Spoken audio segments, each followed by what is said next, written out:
اعوذ باللہ من الشیطان الرجیم، بسم اللہ الرحمن الرحیم۔ نولی فیکٹری کے معزز دوستو، السلام علیکم۔ ناظرین اکرام، جیسا کہ آپ سب جانتے ہیں کہ اہل مغرب اسلام دشمنی میں ہر حد پار کر چکا ہے، اور یہ اسلام کو نیچا دکھانے یا اسلامی عبادات پر پابندی لگانے کا کوئی بھی موقع ہاتھ سے جانے نہیں دیتے۔ لیکن یہ بھی ایک حقیقت ہے کہ جب بھی کوئی غیر مسلم طاقت اس سرکشی میں حد سے تجاوز کرتی ہے تو قدرت بھی اپنے جاہو جلال کے ذریعے اسے عبرت کا نشان بنا دیتی ہے۔ دوستو، ایسا ہی ایک واقعہ روس کے ایک لائیو ٹی وی پروگرام میں پیش آیا، جہاں ایک عورت اسلام مخالف ایجنڈا لے کر اس پروگرام میں شامل ہوئی تھی، اور جب اس عورت نے اپنے ایجنڈے کے مطابق اسلام کا مذاق بنانا شروع کیا تو اس پر اللہ تعالیٰ کا ایسا عذاب نازل ہوا کہ دیکھنے والے تھر تھر کانپنے لگے۔ آج کی اس ویڈیو میں ہم اسی واقعے سے متعلق گفتگو کریں گے کہ اللہ تعالیٰ نے اس پر کون سا ایسا عذاب نازل فرمایا تھا جو کہ اس کی دردناک موت کا سبب بنا۔ معزز ناظرین، روس کے ایک ٹی وی پروگرام میں مذہب کے اوپر لائیو بحث چل رہی تھی،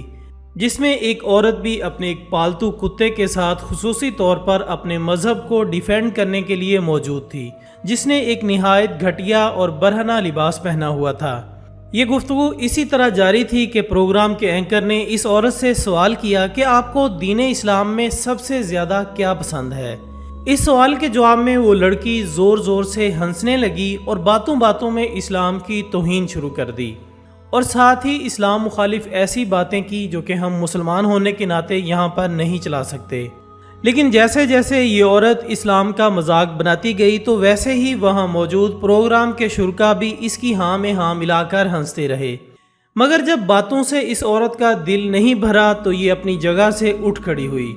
اور اس نے اسی برہنہ لباس میں نماز پڑھنے کی نقل کر کے دین برحق کی توہین شروع کر دی۔ اسی دوران جب یہ عورت نماز کی توہین کرنے میں مصروف تھی کہ اچانک اس کے ساتھ پروگرام میں آئے پالتو کتے نے اس پر حملہ کر دیا اور اس کو گلے سے دبوچ لیا، جس کے بعد یہ چیخنے چلانے لگی اور ہاتھ پاؤں مارنے لگی۔ لہٰذا اس کو چھڑانے کے لیے پروگرام کی سیکیورٹی نے مداخلت کی اور اسے کتے سے بچانے کے لیے بھرپور کوشش کی، لیکن چونکہ اس کے دانت عورت کے گلے میں پھنس چکے تھے اس لیے یہ سب لوگ ناکام رہے۔ لہٰذا انہوں نے تھک ہار کر اس کتے پر فائرنگ کر دی، جس سے کتا زمین پر گر پڑا، اور پھر اس گستاخ عورت کو شدید زخمی حالت میں ہسپتال لایا گیا، جہاں یہ کچھ دیر زیر علاج رہنے کے بعد تڑپ تڑپ کر مر گئی۔ دوستو، اس کے بعد پروگرام میں موجود دیگر شرکا پر وحشت اور خوف طاری ہو گیا، جبکہ ایک خبر کے مطابق ان شرکا میں سے کچھ پر ایسی ہی ایک عجیب و غریب بیماری کا حملہ ہوا جس نے ان کو تڑپا تڑپا کر مار دیا تھا۔ ناظرین، تاریخ گواہ ہے کہ جب بھی کسی گستاخ نے اسلام کو گہری سازش کا حصہ بنانا چاہا تو اللہ تعالیٰ نے علم الدین شہید جیسے غازی پیدا کر کے ان کا سر کچل دیا، یا پھر خود اپنی قدرت کے ذریعے ان کو عبرت کا نشان بنا دیا۔ قرآن پاک مسلمانوں کی سب سے مقدس کتاب ہے، جسے آخری نبی حضرت محمد مصطفیٰ صلی اللہ علیہ وآلہ وسلم پر حضرت جبرائیل علیہ السلام کے ذریعے نازل فرمایا گیا، اور جب اللہ کے مقرب فرشتے حضرت جبرائیل علیہ السلام آپ صلی اللہ علیہ وآلہ وسلم تک اللہ کا پیغام پہنچاتے تو آپ یہ آیات صحابہ کرام کو بھی پڑھ کر سناتے اور خود بھی اپنے سینے مبارک میں محفوظ فرما لیتے۔ یہ مقدس کتاب نہ صرف ہمیں زندگی گزارنے کے طریقے بتاتی ہے، بلکہ یہ اس کلام الہی میں ہمیں آخرت کے متعلق بھی واضح ہدایات ملتی ہیں کہ کیسے اس دنیا میں زندگی بسر ہوگی اور آخرت میں کون کون سے معاملات پیش آئیں گے۔ چونکہ یہ اللہ تعالیٰ کا محبوب کلام ہے، اس لیے اس کی حفاظت کا ذمہ بھی خود اللہ تعالیٰ نے لیا ہے۔ یہی وجہ ہے کہ آج 1400 سال کا عرصہ گزر جانے کے بعد بھی کوئی شخص اس کلام برحق میں ایک بھی زبر زیر کی کمی یا اضافہ نہیں کر سکا، اور جب کوئی اس میں تحریف کی کوشش کرتا ہے تو اس کا انجام پوری دنیا دیکھتی ہے اور وہ عبرت کا نشان بن جاتا ہے۔ ناظرین، اسی طرح کی ہی ایک کوشش یورپ کی ایک لڑکی نے کی تھی، جسے بعد میں اس گستاخی کی سزا عجیب و غریب بیماری کی صورت میں بھگتنا پڑی تھی۔ اس لڑکی نے قرآن پاک کی بے حرمتی اس طرح کی کہ ایک دن یہ اپنی ماں کے ساتھ بازار میں موجود تھی، جس دوران اس کی ماں نے مارکیٹ سے قرآن پاک کو خریدا اور سوچا کہ وہ مسلمانوں کی اس مقدس کتاب کو گھر جا کر پڑھے گی، لیکن اس کی بیٹی کو یہ قرآن خریدنا بالکل بھی پسند نہ آیا۔ لہٰذا اس نے اپنی ماں سے کہا کہ یہ کتاب مجھے پکڑا دیجئے اور گھر چل کر مجھ سے لے لیجئے گا۔ اس طرح اس کی ماں نے قرآن پاک اپنی بیٹی کو پکڑا دیا، جو کہ دراصل اسلام مخالف تحریکوں کے زیر سایہ تھی اور مسلمانوں سے شدید نفرت رکھتی تھی۔ لہٰذا وہ راستے میں مسلسل قرآن پاک کی بے حرمتی کرتی رہی اور پھر تھوڑی دور جا کر قرآن پاک کو زمین پر گرایا اور خود اوپر سے گزر گئی۔ لیکن گھر پہنچتے ہی جب اس کی ماں نے اپنی بیٹی سے کہا کہ مجھے پڑھنے کے لیے مسلمانوں کی وہ کتاب دو جو کہ ہم نے مارکیٹ سے خریدی تھی، تو اچانک اس کی بیٹی ایک عجیب حالت میں مبتلا ہو گئی اور اس کے منہ سے الفاظ نکلنا بند ہو گئے، جبکہ اس کے منہ سے مختلف عجیب و غریب آوازیں تو نکل رہی تھی لیکن وہ کوئی بھی لفظ بول نہیں پا رہی تھی۔ یہ صورتحال دیکھتے ہی اس کی ماں اپنی بیٹی کو ہسپتال لے جا کر پہنچی کہ اچانک اس کی زبان بند ہو گئی ہے اور جو آوازیں یہ منہ سے نکالتی ہے وہ ہماری سمجھ سے باہر ہیں۔ اس کے علاج کے لیے ایک سے بڑھ کر ایک سینکڑوں ڈاکٹرز کو دکھایا گیا اور بے شمار ٹیسٹ کیے گئے، لیکن کوئی بھی ڈاکٹر اس کی بیماری کا پتہ لگانے سے قاصر تھا، کیونکہ یہ اللہ کا عذاب تھا جسے ڈاکٹر سمجھ نہیں سکتے تھے۔ یوں تو وہ دیکھنے میں بالکل نارمل لگتی تھی، لیکن جب بھی اس کے سامنے قرآن کریم کا ذکر کیا جاتا تو اس کی حالت بگڑ جاتی اور وہ مچھلی کی مانند تڑپنے لگتی۔ دوستو، چونکہ اس کی ماں اپنی بیٹی کا علاج کروانے کے لیے مارے پھر رہی تھی، اس لیے یہ بات جنگل میں آگ کی طرح پورے علاقے میں پھیل گئی اور پھر آخر کار ایک دن یہ بات میڈیا تک بھی پہنچ گئی۔ لہٰذا ایک دن ان دونوں ماں بیٹی کو ایک ٹی وی پروگرام میں دعوت دی گئی تاکہ پتہ چلایا جا سکے کہ اس پوری اسرار بیماری کے پیچھے کیا وجہ ہے۔ لیکن یہ اینکر جب بھی اس لڑکی سے گفتگو کرنے کی کوشش کرتی تو یہ ہڑبڑا سی جاتی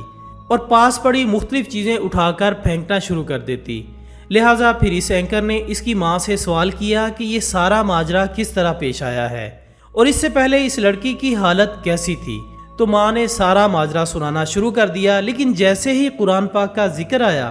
تو اس لائیو ٹی وی پروگرام کے دوران اس لڑکی کی حالت بگڑنے لگی اور اس کے منہ سے عجیب و غریب آوازیں نکلنے لگیں اور پھر مکمل طور پر وہ اپنے حواس کھو بیٹھی، جبکہ حیرت انگیز طور پر اس کی حالت اس وقت مزید خراب ہوتی جب کلام الہی کا ذکر کیا جاتا۔ دوستو، جس سے ثابت ہوتا ہے کہ یہ کوئی بیماری نہیں بلکہ اللہ کا عذاب تھا۔ خواتین و حضرات، ایسا ہی ایک سچا واقعہ ترکی میں پیش آیا تھا جب کسی ساحل پر ایک پرائیویٹ بحری جہاز پر رقص و سرور کی ایک محفل منعقد ہو رہی تھی، جس میں شرکاء کی تعداد تقریباً 3000 سے بھی زائد تھی اور اسرائیل سے خاص طور پر ناچ گانا کرنے والی لڑکیوں کو بھی بلایا گیا تھا۔ اس فنکشن میں 30 سے زائد عسکری قیادت کے جرنیل شریک تھے اور ان کی سربراہی میں انتہائی بے حیائی اور فحش مناظر پر یہ مجلس چل رہی تھی۔ اسی دوران ترکی کے ایک جرنل نے ایک کیپٹن کے ذریعے قرآن کریم کا ایک نسخہ منگوایا اور اسے پڑھنے کو کہا۔ کیپٹن نے جب اسے پڑھا تو اس نے اس کی تفسیر پوچھی تو اس نے لا علمی کا اظہار کیا۔ پھر اس جرنل نے وہ نسخہ لیا اور اسے پھاڑ کر پھینک دیا اور نسخے کے پھٹے ہوئے ٹکڑے ناچ گانے والیوں کے پیروں میں آنے لگے۔ جرنل کا یہ طریقہ دیکھ کر اس کو لانے والے کیپٹن پر انتہائی خوف اور لرزہ طاری ہو گیا اور وہ تیزی سے بھری محفل اور جہاز سے باہر آ گیا۔ ناظرین، کہا جاتا ہے کہ اس کے باہر آتے ہی ایک خوفناک روشنی نکل آئی جس نے دیکھتے ہی دیکھتے اس پورے علاقے کو اپنی لپیٹ میں لے لیا اور پھر سمندر میں آگ کے شعلے بھڑکنے لگے جس سے لوگوں کی چیخو پکار کی آوازیں آنے لگیں۔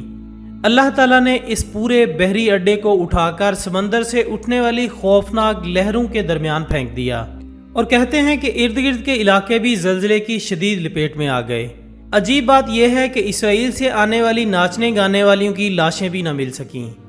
قرآن کریم کی بے حرمتی کر کے ان لوگوں نے اللہ تعالیٰ کے عذاب کو دعوت دی تھی، تو اللہ تعالیٰ نے ان سے انتقام لے کر قیامت تک کے لوگوں کو بتا دیا کہ ہم ہی نے قرآن پاک کو نازل کیا ہے اور ہم ہی اس کی حفاظت کرنے والے ہیں، اور خود پروردگار عالم نے لا ریب فیہ کہہ کر قرآن پاک کی عظمت کی گواہی دی ہے۔ قرآن پاک کے ان الفاظ نے واضح کر دیا ہے کہ انسانی ہاتھ کبھی بھی اس میں تغیر و تبدل نہیں کر سکتے، اور بے شک ہم نے یہ کلام نازل کیا ہے اور ہم ہی اس کی حفاظت کرنے والے ہیں۔ آخر میں دعا ہے کہ اللہ تعالی ہمیں قرآن پاک کو پڑھنے، سمجھنے اور اس پر عمل کرنے کی توفیق عطا فرمائے، آمین ثم آمین۔ اسی دعا کے ساتھ ہماری آج کی اس ویڈیو کا اختتام ہوتا ہے۔ ہم امید کرتے ہیں کہ آپ کو یہ ویڈیو ضرور پسند آئی ہوگی۔ انشاءاللہ بہت جلد دوبارہ ملاقات ہوگی ایک اور اچھی سی ویڈیو کے ساتھ۔ تب تک اپنا دوستوں، رشتہ داروں اور گردنواں کے تمام لوگوں کا بہت خیال رکھیے گا۔ اللہ حافظ۔